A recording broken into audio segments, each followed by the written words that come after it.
Hello everyone. तो कैसे हैं आप लोग मेरे प्यारे बच्चों। तो बताइए, आज मैं आपका मैथमेटिक्स स्टार्ट कर रहा हूँ। गणित क्लास 10 का गणित मैं स्टार्ट कर रहा हूँ, जिसमें आप सबको मैं फुल एनसीईआरटी का मतलब चैप्टर वाइज पर प्रत्येक क्वेश्चन को हल करूँगा बोर्ड पे, जिसको जो आपको बहुत सहायता देगा। प्रत्येक पहला चैप्टर, दूसरा चैप्टर, जैसा जितना 15 चैप्टर है, 15 चैप्टर का एक एक क्वेश्चन मैं हल करूंगा एनसीईआरटी का। बस आप लोग धैर्य बना के रखें और देखें, और बहुत ही सटीक तरीके से मैं हल करूंगा। इतना आसान हल लगेगा कि आप लोग को 100% समझ में आएगा। इसलिए आप लोग यहाँ गौर से देखें। तो आज मैं स्टार्ट कर रहा हूँ रियल नंबर, वास्तविक संख्या। वास्तविक संख्या आपका पहला चैप्टर है, जिसमें से मैं वास्तविक संख्या में कुछ कुछ आज इंट्रोडक्शन देता हूँ, परिचय बताता हूँ वास्तविक संख्या के, और कुछ बेसिक जो आप सबको बहुत ज़रूरत है, बहुत ज़्यादा ज़रूरत पड़ता है बेसिक का, वो बेसिक आज मैं कुछ कुछ बता दूंगा। तब कल से हम लोग चैप्टर 1.1 स्टार्ट कर देंगे। तो बेसिक जानना आप सबके लिए बहुत ज़रूरी है, क्योंकि बेसिक नहीं रहेगा तो आप लोग नहीं बता पाइएगा, कुछ भी बनाने में भी दिक्कत होगा, छोटा मोटा ऑब्जेक्टिव बनने में दिक्कत होगा। इसलिए सबसे पहले आप लोग बेसिक सीखिए। और सबसे पहले मैं टॉपिक लिखता हूँ वास्तविक संख्या। सबसे पहले लिखना है हमको वास्तविक संख्या। वास्तविक संख्या, जिसको कहते हैं क्या, real number. Real number, number का एनओ लिख सकते हैं, NUMBR भी लिख सकते हैं, कोई दिक्कत नहीं है। वास्तविक संख्या, रियल नंबर, कोई दिक्कत बच्चों नहीं ना। तो अब बताते हैं वास्तविक संख्या। तो वास्तविक संख्या सबसे पहले हम, जैसे आया वास्तविक संख्या, सबसे पहले हमको जानना है संख्या क्या होता है, नंबर क्या होता है। संख्या, सबसे पहले आप जानिए संख्या। संख्या क्या होता है, इसको कहते हैं नंबर। Number, number. संख्या क्या होता है, कोई बता सकते हैं बच्चों संख्या क्या होता है। तो संख्या क्या होता है, संख्या क्या कहता है कि अंकों से, बहुत सारे अंकों से मिलकर संख्या का निर्माण होता है। मतलब एक अंक से तो संख्या नहीं मिल सकता, एक बन सकता है, लेकिन हाँ 2 अंक, 3 अंक, 4 अंक, मतलब अंकों से मिलकर क्या बनता है, संख्या बनता है। तो सिंपल सा इसका लिख सकते हैं हम कि अंकों से मिलकर किसका निर्माण होता है, संख्या का निर्माण होता है। अंकों से मिलकर संख्या का निर्माण होता है। ठीक है, आप लोग लिखिए। उसके बाद अब देखिए, इतना तो हम जान गए कि अंकों से मिलकर संख्या का निर्माण होता है, इतना जान गए हम। अब अंक किसको कहते हैं, अंक क्या होता है, सबसे पहले जानिए अंक क्या होता है। अंक, इसको कहते हैं डिजिट। डिजिट, अंक। अंक जैसे 0, 1, 2, 3, 4, 5, 6, 7, 8, 9, ये 10 ही अंक है। अंक कितना है, 10 है। इसी 10 अंकों से मिलकर क्या बनता है, संख्या। इसी अंकों से मिलकर क्या बनता है, संख्या। तो संख्या हम बनाते हैं अंकों से, जैसे 0, 1, 1, 0, 1, 1, 5, 5, 5, 7, 2, 9, ऐसे ही बहुत सारी संख्या बनते रहेंगे। तो अंकों से किसका निर्माण होता है, संख्या का निर्माण होता है। तो सबसे पहले आप जानिए संख्या क्या होता है, उसके बाद अंक क्या होता है। दो चीज जान गए आप। अब थोड़ा सा इससे आगे बढ़ते हैं। संख्या बना होगा तो संख्या भी और बहुत प्रकार का संख्या होगा। तो सबसे पहले हम जानते हैं प्राकृतिक संख्या। प्राकृतिक संख्या सबसे पहले वो आया क्या, प्राकृतिक संख्या। प्राकृत संख्या या प्राकृतिक संख्या, जो भी लिखें, इसको इंग्लिश में लिखते हैं नेचुरल नंबर। नेचुरल नंबर का सिंबल देते हैं बड़ी एन। बड़ी एन से इसको सूचित करते हैं, सिंबल दिखाते हैं कि बड़ी एन से हम मानते हैं कि क्या है, नेचुरल नंबर है, प्राकृतिक संख्या। तो नेचुरल नंबर के बारे में हम थोड़ा सा बच्चों आप सबको बताते हैं क्या होता है। कहता है कि गिनती की संख्या को ही नेचुरल नंबर कहते हैं। मतलब जहाँ से हम लोग गिनती स्टार्ट करते हैं ना, कहाँ से स्टार्ट करते हैं, 1, 2, 3, 4, 5, कहाँ तक जाता है, अनंत तक। तो गिनती से जो स्टार्ट करते हैं उसी को क्या कहते हैं, प्राकृतिक संख्या। तो क्या लिख सकते हैं, गिनती की संख्या को, गिनती की संख्या को प्राकृत संख्या, नेचुरल नंबर कहते हैं। गिनती की संख्या को प्राकृतिक संख्या कहते हैं। जैसे कहाँ से शुरू करते हैं गिनती, एग्जाम्पल लिखिए इसका। जैसे 1 से शुरू करते हैं, 1, 2, 3, 4, 5, डॉट डॉट डॉट इनफिनिटी। सब आपसे पूछेगा सबसे छोटी प्राकृतिक संख्या 1, सबसे छोटी प्राकृतिक संख्या 1, और सबसे बड़ी प्राकृतिक संख्या अनंत, मतलब उसका कोई पता नहीं, इनफिनिटी। सबसे छोटी 1, सबसे बड़ी पता नहीं, मतलब इनफिनिटी, अनंत। उसके बाद प्राकृतिक संख्या के बाद आता है पूर्ण संख्या क्या आता है? पूर्ण संख्या, पूर्ण संख्या जिसको हम कहते हैं होल नंबर, होल नंबर। इसको हम सूचित करते हैं W से, बड़ी W, बड़ी W से हम इसको सूचित करते हैं। तो कहता है कि प्राकृत संख्या के समूह में, प्राकृत संख्या मतलब गिनती की संख्या, प्राकृत संख्या के समूह में अगर जीरो शामिल कर देते हैं तो क्या अपने प्राप्त हो जाता है? हमको पूर्ण संख्या प्राप्त हो जाता है। अगर हम प्राकृत संख्या, गिनती की संख्या, गिनती 1 2 3 4 5 6 7 8 9 10 11 जो गिनती है उसमें अगर हम जीरो से उसको शुरू करते हैं, मतलब जीरो शामिल कर देते हैं, तो वो संख्या क्या बन जाता है? पूर्ण संख्या। तो जैसे क्या लिखेंगे? प्राकृत संख्या मतलब गिनती की संख्या भी ले सकते हो, गिनती में जीरो शामिल कर देना। प्राकृत संख्या के समूह में अगर शून्य मिला दें तो क्या बन जाएगा? पूर्ण संख्या बन जाता है। पूर्ण संख्या प्राप्त हो 4 5 6 7 dot dot dot infinity.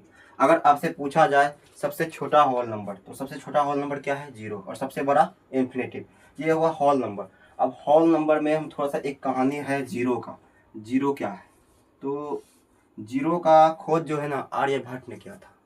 Zero का खोज जो आर्यभट्ट ने किया था, जो जीरो के बारे में बताया कि किसी संख्या के आस लगा दीजिए 1 0 10 बन जाएगा, 1 0 100 बन जाएगा। लेकिन जब जीरो का जो क्या क्या व्याख्या किया ना जीरो के बारे में, वो क्या था? विष्णुगुप्त ने। विष्णुगुप्त एक महान गणितज्ञ थे, जिसने कि जिस तरह आर्यभट्ट है उसी तरह, तो उसने क्या किया आगे चलकर जीरो को बताया कि 1 + 0 करने पर 1 आता है, 1 - 0 करने पे 1 आता है, 1 × 0 करने पे 0 हो जाता है। इस तरह की व्याख्या विष्णुगुप्त ने किया था। ठीक है, तो अब पूर्ण संख्या के बाद हम आएंगे पूर्णांक संख्या में। किसमें? पूर्णांक संख्या में।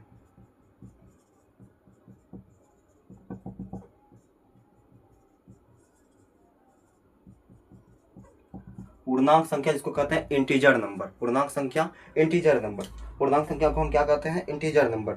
जैसे कहता क्या है कि अगर पूर्ण संख्या के समूह में, किसमें? पूर्ण संख्या के समूह में, पूर्ण संख्या के समूह में अगर हम निगेटिव संख्या डाल देते हैं तो क्या बन जाता है? पूर्णांक संख्या बन जाता है।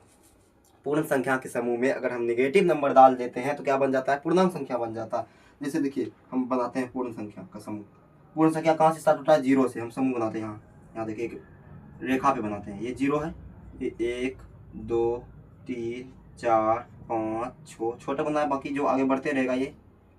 और इधर इसमें निगेटिव संख्या, ऋणात्मक संख्या जिसको कहते हैं इंग्लिश में, 5 ऐसे बढ़ते रहेगा। तो कहता है कि पूर्ण संख्या, ये क्या हुआ है यहाँ तक? पूर्ण संख्या। पूर्ण संख्या हुआ। पूर्ण संख्या के समूह में किसको जोड़ रहे हैं? ऋणात्मक संख्या। यहाँ से यहाँ तक यहाँ 1 होगा, इसमें 1 छूट गया था, 1 से, तो ये क्या हुआ? पूर्ण संख्या। 0 से पूर्ण संख्या हुआ। तो ये देखिए 0 से पूर्ण संख्या, इधर पूर्ण संख्या स्टार्ट हुआ 0 से, और ये क्या हुआ? ऋणात्मक संख्या। तो पूर्णांक संख्या क्या कहता है? पूर्ण संख्या, पूर्ण संख्या के समूह में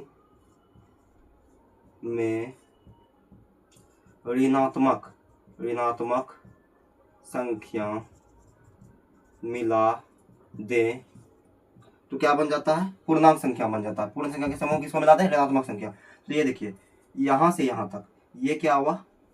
ऋणात्मक पूर्णांक। ऋणात्मक संख्या, ऋणात्मक पूर्णांक, ऋणात्मक पूर्णांक। यहाँ से यहाँ तक 1 से धनात्मक पूर्णांक। और 0 ना तो ऋणात्मक पूर्णांक है, ना तो धनात्मक पूर्णांक, ना तो ऋणात्मक पूर्णांक, ना तो धनात्मक पूर्णांक।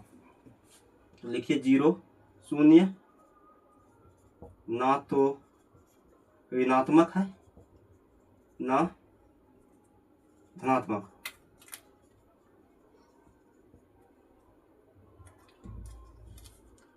तो क्या कहते हैं? 0 नेदर नेगेटिव नॉट पॉजिटिव, मतलब ना तो ऋणात्मक है ना ही धनात्मक। तो याद रखिएगा 0 ना तो ऋणात्मक है ना तो धनात्मक है। यहाँ तक आप लिखिए, फिर हम आगे बताते हैं।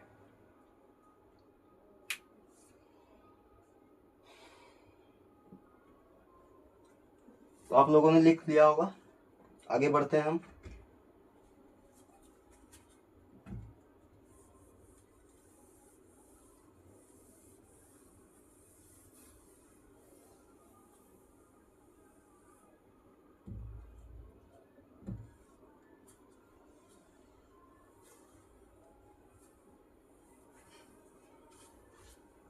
सिर्फ आप लोग धैर्य से पढ़िए, आसानी से सब कुछ बनेगा, सब क्वेश्चन बनेगा। आज इंट्रोडक्शन क्लास है, थोड़ा सा लेंदी लगेगा, उसके बाद जब चैप्टर स्टार्ट होगा तो बहुत आसान लगने लगेगा। थोड़ा सा संख्या सबके बारे में जानना चाहिए। अब हम जानेंगे सम संख्या के बारे में। किसके बारे में? सम संख्या। सम संख्या मतलब इवन नंबर।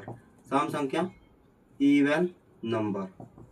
सम संख्या क्या होता है जानिए। सम संख्या क्या कहते हैं? सम संख्या कहता है कि वैसी संख्या जो 2 से विभाजित हो, सम संख्या कहते हैं। तो हम थोड़ा सा मॉडरेट परिभाषा इसका लिखेंगे, वैसी संख्या जो 2 का गुणज हो। वैसी संख्या जो 2 का क्या हो? गुणज हो, उसे क्या कहते हैं? सम संख्या कहते हैं। यहाँ एक चीज आया गुणज, बताएंगे गुणज के बारे में आगे, टेंशन मत लीजिए। जैसे 2, 4, 6, 8, 10, 12 ... अब देखिए हम बताते हैं गुणज क्या होता है।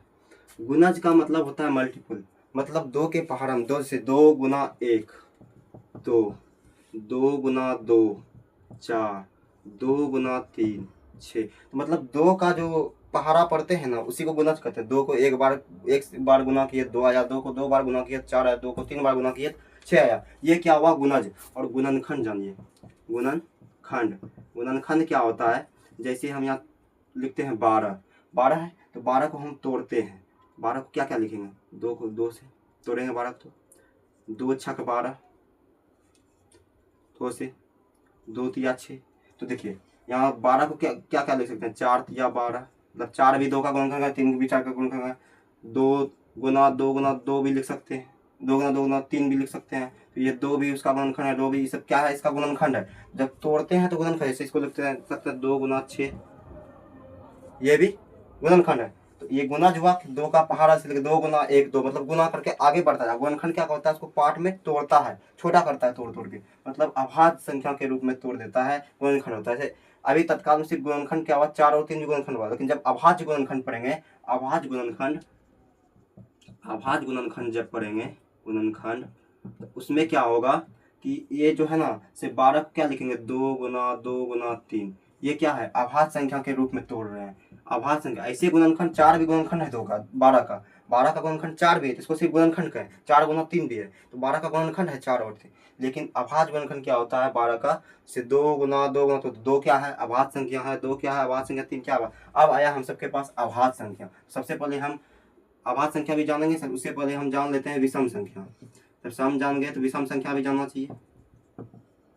और सबसे पहले आपको बता दें कि सबसे छोटी सम संख्या 2 और सबसे बड़ी सम संख्या पता नहीं, नेगेटिव हो, अंत नहीं है, ये बता नहीं सकते अभी तत्काल में। तो वैसी संख्या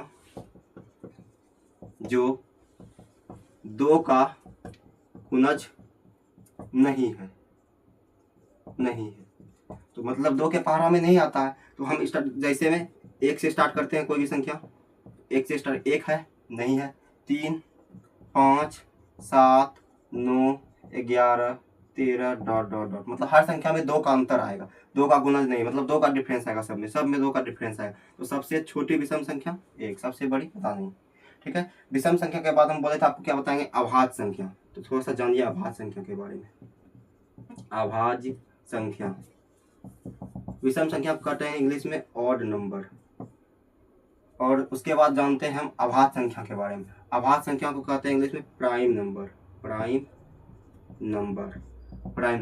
अभाज्य संख्या क्या होता है? तो कहता है वैसी संख्या जो खुद से और 1 से विभाजित हो। वैसी संख्या जो खुद से और 1 से विभाजित हो, इसके अलावा किसी और संख्या से विभाजित नहीं हो, उसे क्या कहते हैं? अभाज्य संख्या।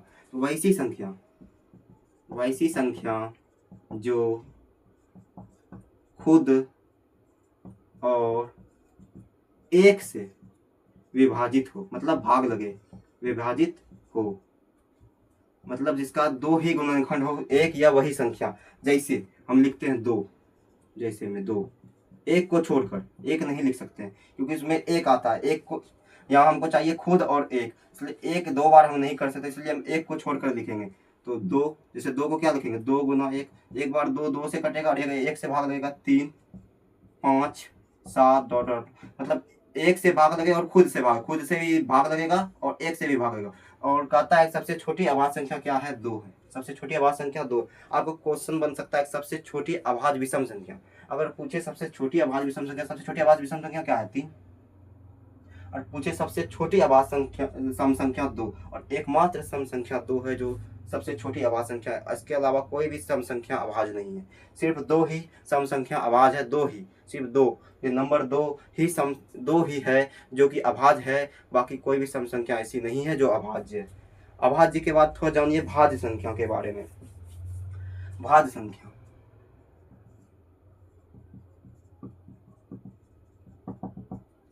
भाज्य संख्या के बारे में जानिए। भाज्य संख्या को हम कहते हैं कंपोजिट नंबर, कंपोजिट नंबर। इसको हम यौगिक संख्या भी कहते हैं, यौगिक संख्या, यौगिक संख्या भी हम कहते हैं भाज्य संख्या को। भाज्य संख्या को हम यौगिक संख्या भी कहते हैं।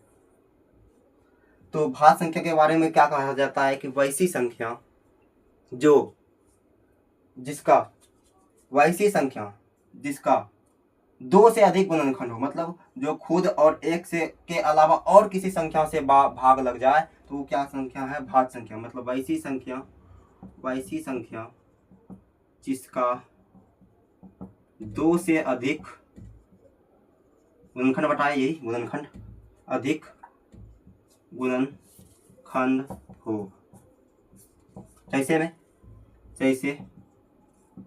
4 ऐसी संख्या है जो 2 से भाग लगेगा, 1 से भाग लगेगा और 4 से भाग। हम कह रहे थे अभाज्य क्या होता है? जो 1 से भाग लगेगा और खुद से भाग लगता है, अभाज्य। लेकिन इस दोनों के अलावा और किसी से भाग लगता है तो वो क्या हो गया? भाज्य संख्या। जैसे 6, जैसे 8, 10, 15, ये सब क्या है? भाज्य संख्या है। भाज्य संख्या के बाद हम बताते हैं सहअभाज्य के बारे में। सब इतना आप लिख लीजिए, तब बताते हैं सहअभाज्य के बारे में।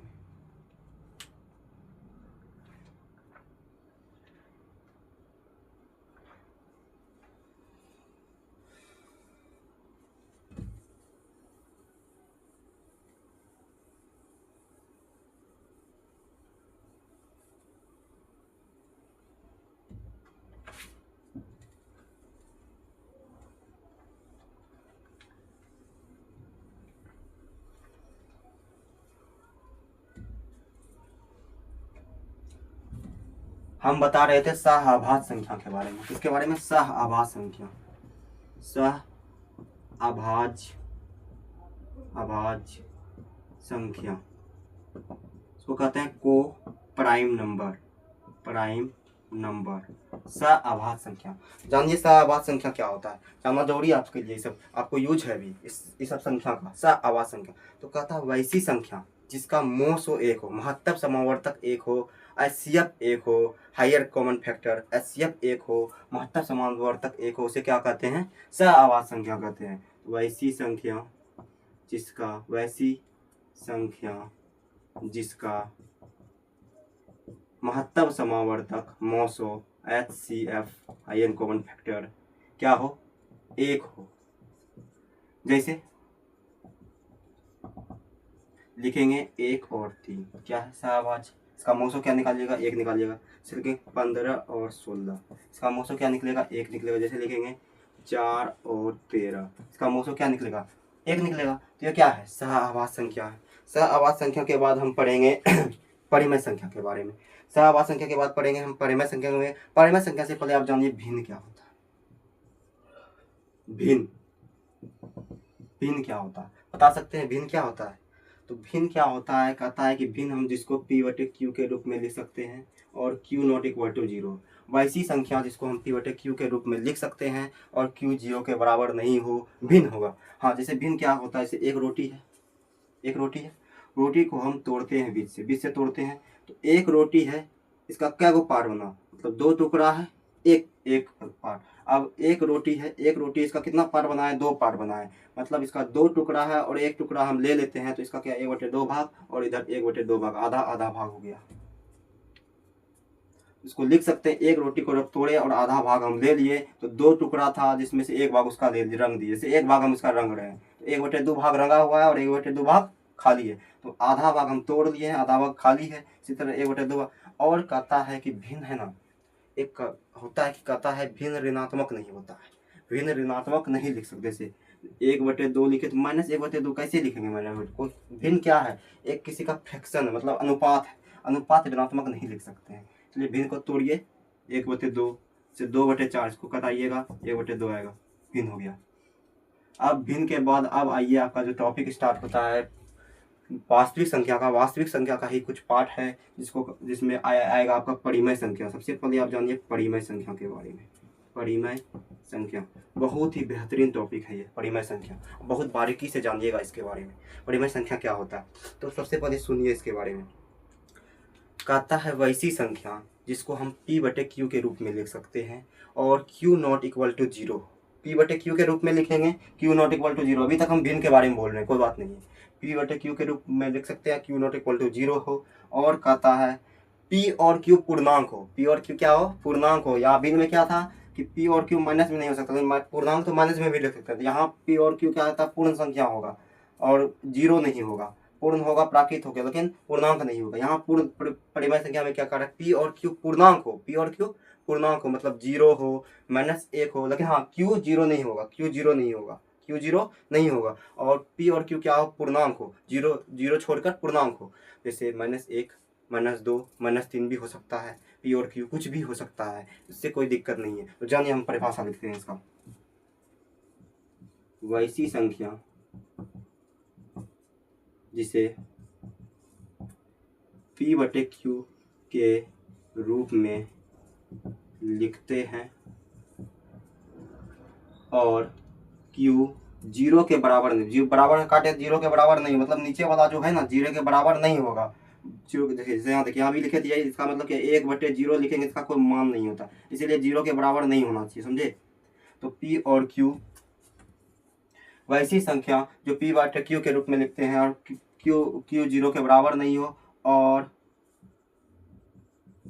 P और Q एक पूर्णांक हो, एक पूर्णांक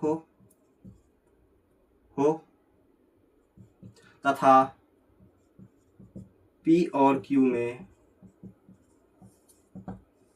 एक के अलावा कोई भी उभयनिष्ठ गुणनखंड नहीं हो, या P और Q क्या हो? सहाभाज्य संख्या हो। P और Q क्या हो? सहाभाज्य संख्या। एक के अलावा उसमें कोई भी गुणनखंड नहीं होना चाहिए कटने वाला। P और Q क्या होना चाहिए? सहाभाज्य संख्या हो, मतलब P और Q का मोसो 1 हो। P और Q में एक के अलावा कोई गुणनखंड मौजूद ना हो, गुणनखंड मौजूद ना हो, मतलब सअभाज्य हो। P और Q क्या हो? सअभाज्य। यही है सहाभाज्य बताए थे ना कि उसका मोसो 1 होता है, मतलब उसमें एक के अलावा उसका कोई भी गुणनखंड नहीं हो सकता। जैसे 12 और 13 का मोसो सिर्फ 1 होता है, उसके अलावा उसका कोई भी गुणनखंड नहीं होता। तो P और Q क्या है? सहाभाज्य, मतलब कट छूट के वो P/Q के। जैसे एग्जाम्पल में देखिए इसका परिमेय संख्या का 1/2, इसका मोसो 1 है। जैसे यहाँ लिखेंगे हम 6/8, तो अभी परिमेय है, लेकिन वास्तविक रूप से परिमेय कब हुआ? 2 या 6, 2 चौक 8, ये P/Q के रूप में हुआ और इसका मोसो क्या हुआ? 1 हुआ। और ये क्या हुआ? परिमेय संख्या हुआ। जैसे √16, रूट में है 16, लेकिन इसका मान निकल रहा है 16। क्या लिखते हैं? 4 का स्क्वायर, तो 4 हो गया। पढ़े होंगे आप वर्गमूल। √16 को हम क्या लिखते हैं? 4। तो जब रूट में भी रहे लेकिन वो पूर्ण वर्ग रहे तो वो क्या हो गया? परिमेय संख्या हो गया। परिमेय संख्या के बाद अब हम बताएंगे अपरिमेय संख्या, तब तक आप परिमेय संख्या के बारे में लिखें। हाँ, परिमेय संख्या को इंग्लिश में कहते हैं रेशनल नंबर। रेशनल नंबर परिमेय संख्या को इंग्लिश में कहते हैं रेशनल नंबर। इसको P और Q कुछ दिखा सकते हैं, कोई दिक्कत नहीं है।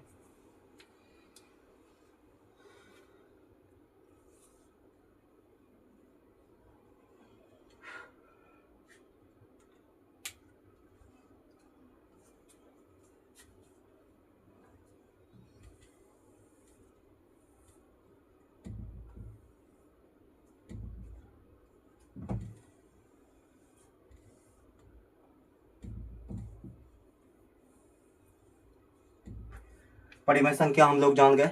अब जानते हैं थोड़ा सा अपरिमेय संख्या के बारे में। क्या? अपरिमेय संख्या, सुनिएगा ध्यान से। अपरिमेय संख्या इरेशनल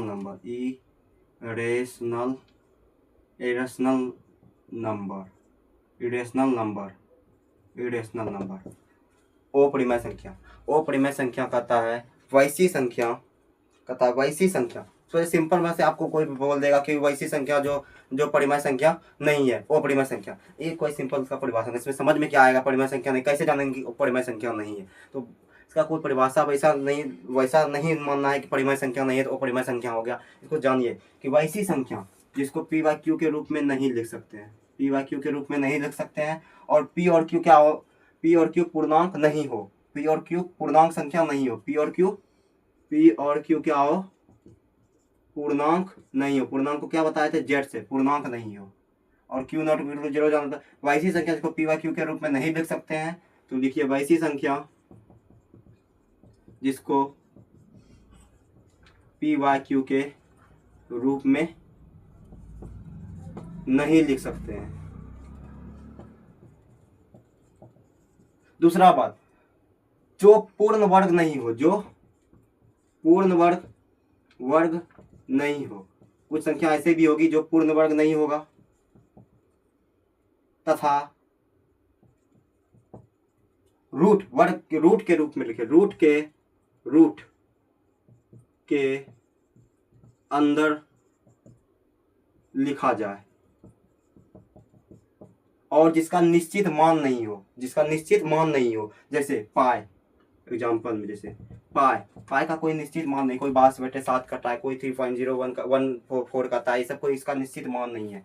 जैसे लेकिन हाँ 22/7 क्या है, परिमेय है, 22/7 परिमेय है। 3.14 ये भी कटा के 100 कटेगा, ये भी परिमेय है, ये भी परिमेय। लेकिन ये पाई क्या है, वो परिमेय है, पाई क्या है, वो परिमेय, लेकिन इसका जो मान माना गया है वो परिमेय है।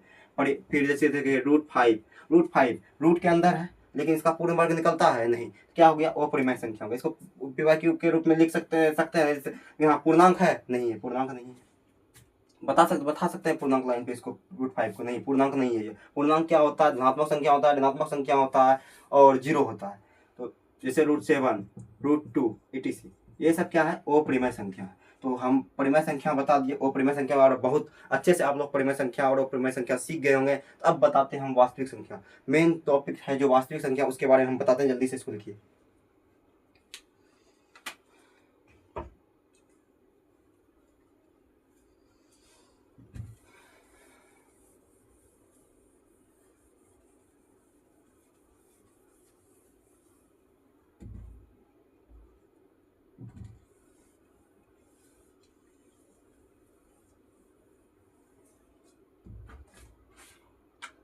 वास्तविक संख्या क्या बताना है,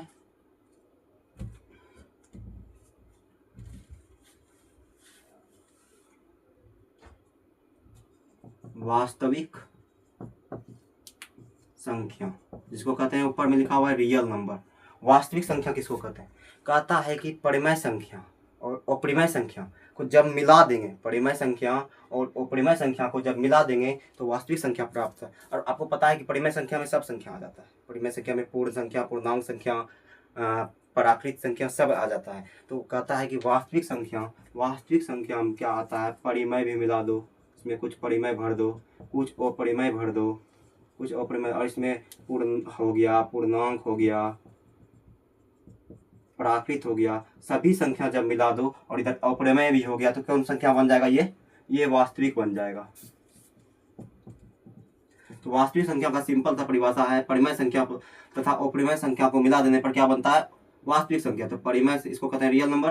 परिमेय संख्या तथा अपरिमेय संख्या को मिला देने पर वास्तविक संख्या बन जाता है, वास्तविक संख्या बन जाता है। जैसे आपको एक थैला दे देगा, थैला दे दिए, उसमें लिख दिए √2, 1, 1/2, -3/2, 5, √5, पाई, 22/7। तो पूछेगा ये जो झुंड बना हुआ है किस संख्या का झुंड है, तो अब बताइएगा ये क्या है, एक रियल नंबर है, मतलब वास्तविक संख्या है, जिसको हम छाटेंगे तो इसमें परिमेय संख्या निकलेगा, और परिमेय संख्या निकलेगा, और परिमेय संख्या में पूर्ण पूर्णांक सब पाया जाता है। इसको देखिए, जल्दी से लिखिए, तब बताते हैं आगे जो आपका मेन टॉपिक है, जो जिसके आधार पर कल सवाल बनाएंगे हम, वो टॉपिक अब हम बताते हैं।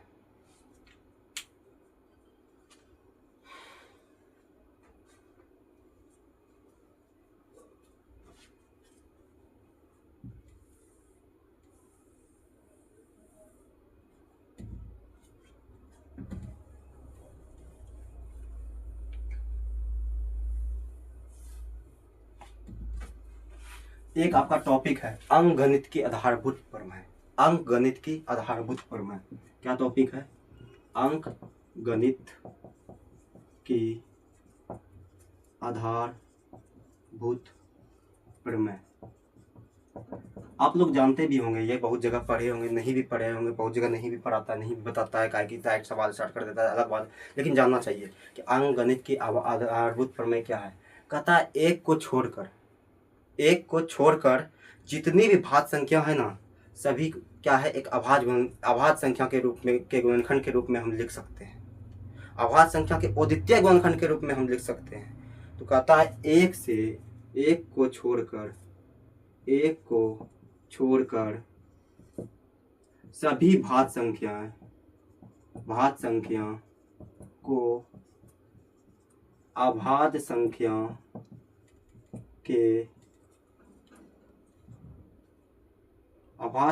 के उभयनिष्ठ गुणनखंड, उभयनिष्ठ मतलब अद्वितीय, उभयनिष्ठ मतलब अद्वितीय ही लिख दीजिए, अद्वितीय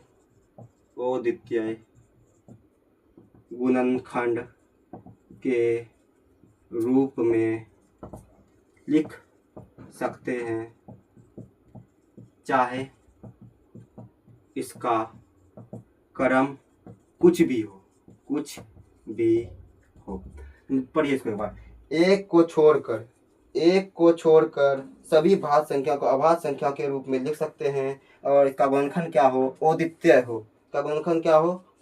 हो, और उसका क्रम चाहे कुछ भी हो। अब हम इसका एग्जांपल बताएंगे। जैसे एग्जांपल में देखिए 12 लिखते हैं। 12 को क्या लिखते हैं हम? 2 गुना 2 गुना 3। तो हम क्या लिख रहे हैं? अभाज्य संख्या का क्रम है, अभाज्य संख्या का गुणन।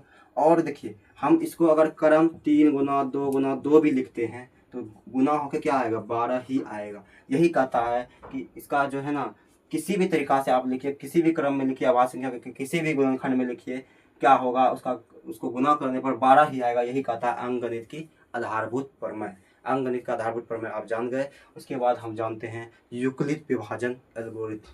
यूक्लिड विभाजन प्रमेयिका, यूक्लिड विभाजन एल्गोरिथम और यूक्लिड विभाजन प्रमेयिका, जिस पे कल हम सवाल करेंगे। तो जल्दी से इसको लिखिए, हम बताते हैं तब यूक्लिड विभाजन एल्गोरिथम।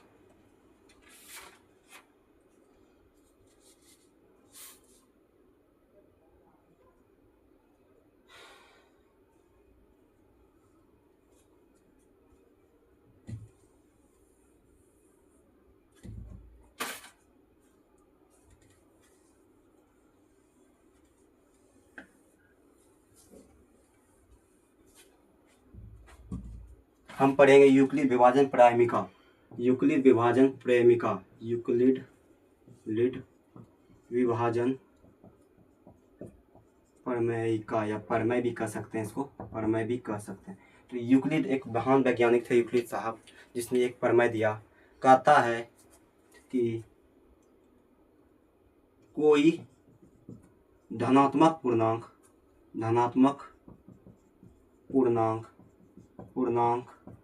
ए को, कोई धनात्मक पूर्णांक है ए को किसी धनात्मक पूर्णांक, दूसरा भी पूर्णांक क्या है? धनात्मक पूर्णांक होना चाहिए, पूर्णांक संख्या होती है, धनात्मक होना चाहिए।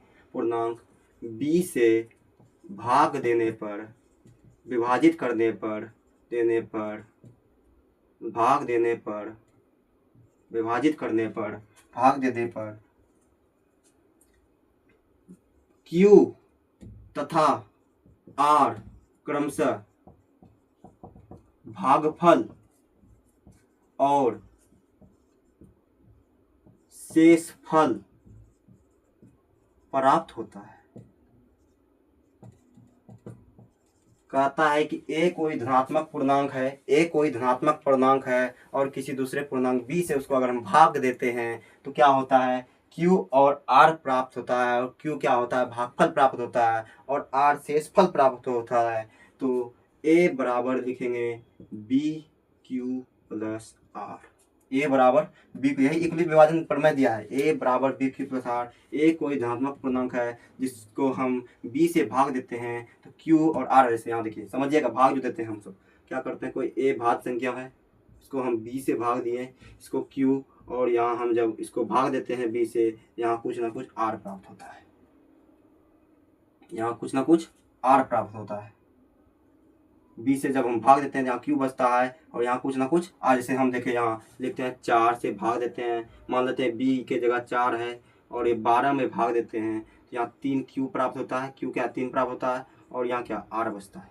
तो भाई यहाँ क्या होगा, तो 4 या 12, मतलब यहाँ क्या होगा, b और q को गुना करके लिखते हैं, और r जो यहाँ कुछ नहीं बचा, 12 12 कट गया, 0, यही r 0 बचा, शेषफल r बचा। तो यहाँ लिख सकते हैं हम 12 इजकल टू 4 गुना 3 प्लस 0, जहाँ a क्या है 12 है, 4 क्या है b है, 3 क्या है q है, और r क्या है 0 है। a बराबर 12, b बराबर 4, q बराबर 3 और r बराबर 0। यही क्या है, यूक्लिड विभाजन प्रेमिका है। बहुत आसानी से आपको हम समझाएं, बहुत सिंपल वे में आपको समझ में आया होगा, और कभी भी नहीं आप भूलिएगा ये। अब बताते हैं, यही यूक्लिड विभाजन एल्गोरिथम का प्रयोग करेंगे हम, ये प्रमेय दिया और इसी का हम एल्गोरिथम में प्रयोग करेंगे। यूक्लिड विभाजन एल्गोरिथम, तुमको आपको कभी कभी आएगा कि यूक्लिड विभाजन एल्गोरिथम, मतलब कि मन में घूमेगा क्या है यूक्लिड विभाजन, जैसे प्रेमिका है उसी तरह उसी का पार्ट है यूक्लिड विभाजन एल्गोरिथम।